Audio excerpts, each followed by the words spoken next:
네, 안녕하십니까. 무른돌TV의 무른돌입니다. 여러분들께서 처음에 클릭하신 이 미리 보기 사진은요, 제가 좋아하는 정형돈님의 짤에 나름의 유머 코드를 담아 본 것입니다. 비록 낚시성 제목이라 하더라도 한번 웃으며 봐주셨으면 좋겠습니다.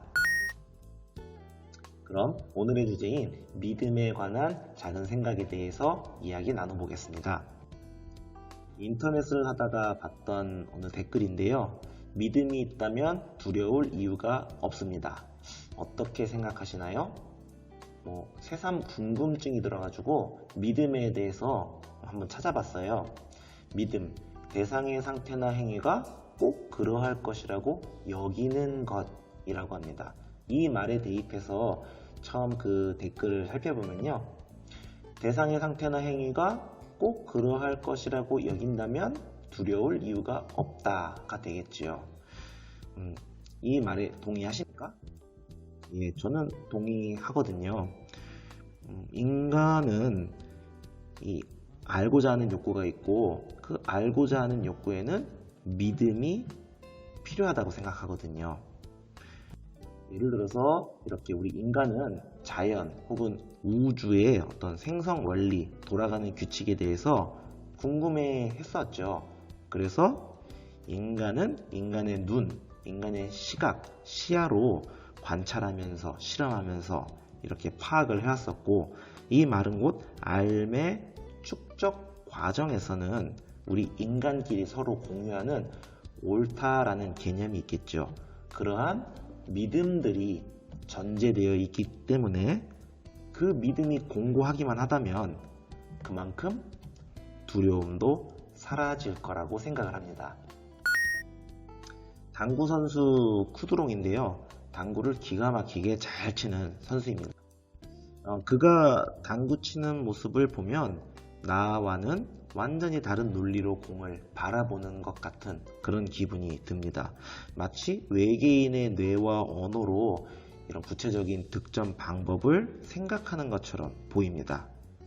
그는 자신만의 언어로 공을 정립시켰겠고 거기에 대한 상당히 많은 믿음이 있을 것이라고 생각합니다. 결국 믿음은 자신이 바라보는 세계에 대한 인식이 얼마나 견고한가에 따라 형성되는 것이라고 봅니다. 여기에서 세계란 당구대일 수도 있겠고 주식시장 또는 도박판일 수도 있고 직장이나 가정 하여튼 무수히 많겠지요.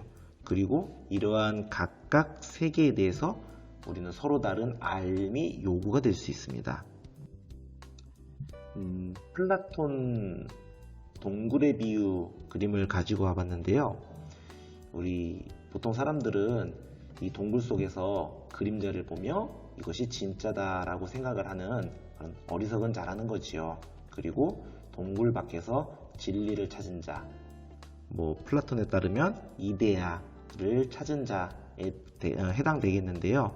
우리는 이렇게 하여튼 자신이 옳다고 믿어지는 그런 믿음을 상정해 놓고 자신만의 개념을 형성해 가면서 나름대로의 알을 구성함으로써 나름의 믿음을 형성하게 되지요. 예를 들어서 주식시장에서 아무리 손실을 기록하고 있어도 내 자신만의 방법론을 우직하게 밀고 나면 언젠가는 이익을 실현할 수 있다라고 믿는 자기만의 그러한 방법이 있을 수 있겠습니다. 이는 이익 실현이라는 알에 대한 믿음을 뜻하겠죠.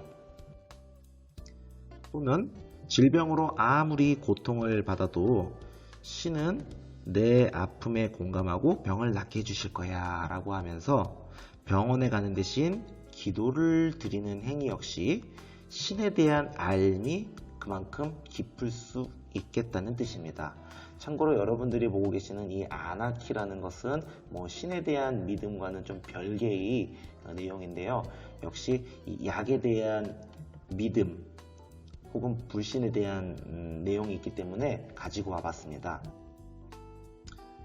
그러나 방금 전에 언급한 두 예시는 차이점이 있을 수 있습니다. 결론부터 말씀드리자면 확률에 대한 것인데요. 예를 들어서 신께 기도를 드렸더니 병이 나았다는 사례와 기업의 이러한 PBR이라든지 ROE 같은 그런 각종 지표들을 연구해 가면서 주식을 샀더니 이익을 봤더라 하는 그러한 사례는 확률이 다를 수 있겠다는 말입니다.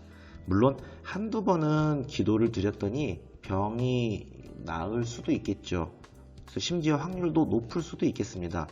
기도원에 모여서 간증을 한다면 그 확률은 더더욱 높아질 수도 있겠죠. 그러나 내가 바라거나 기대한 대로 원하는 결과를 얻을 확률은 여러 상황에서도 통하거나, 그러니까 대상의 범위가 넓으면 넓을수록, 혹은 많이 시도해도 계속 통한다, 그러니까 시행 횟수가 거듭될수록 우리는 일정한 값에 수렴을 할 겁니다.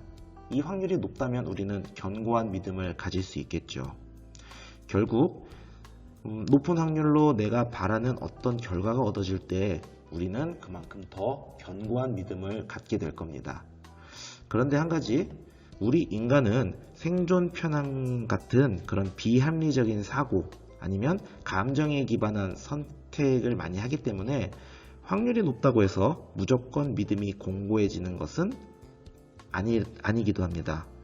도박판에서 수없이 돈을 잃으면서 이번만은 꼭 딸 거야 하면서 판 돈을 다시 한번 걸어보는 것이 그 예가 될 수 있겠죠.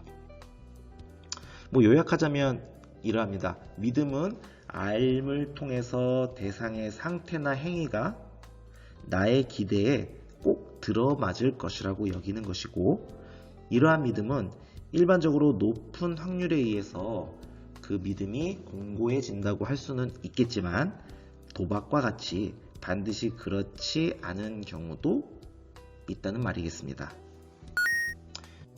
마지막 사족을 달아봅니다.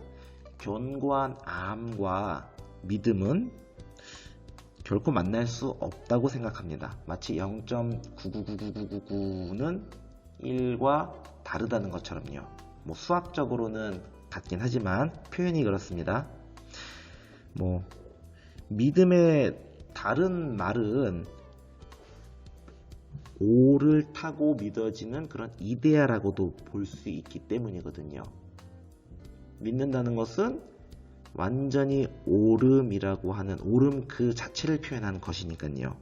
안다는 것이, 알미 아무리 극한에 이르른다고 하더라도 우리 인간은 물리적인 실체를 갖고 있기 때문에 오류 또는 오차는 발생할 수밖에 없죠.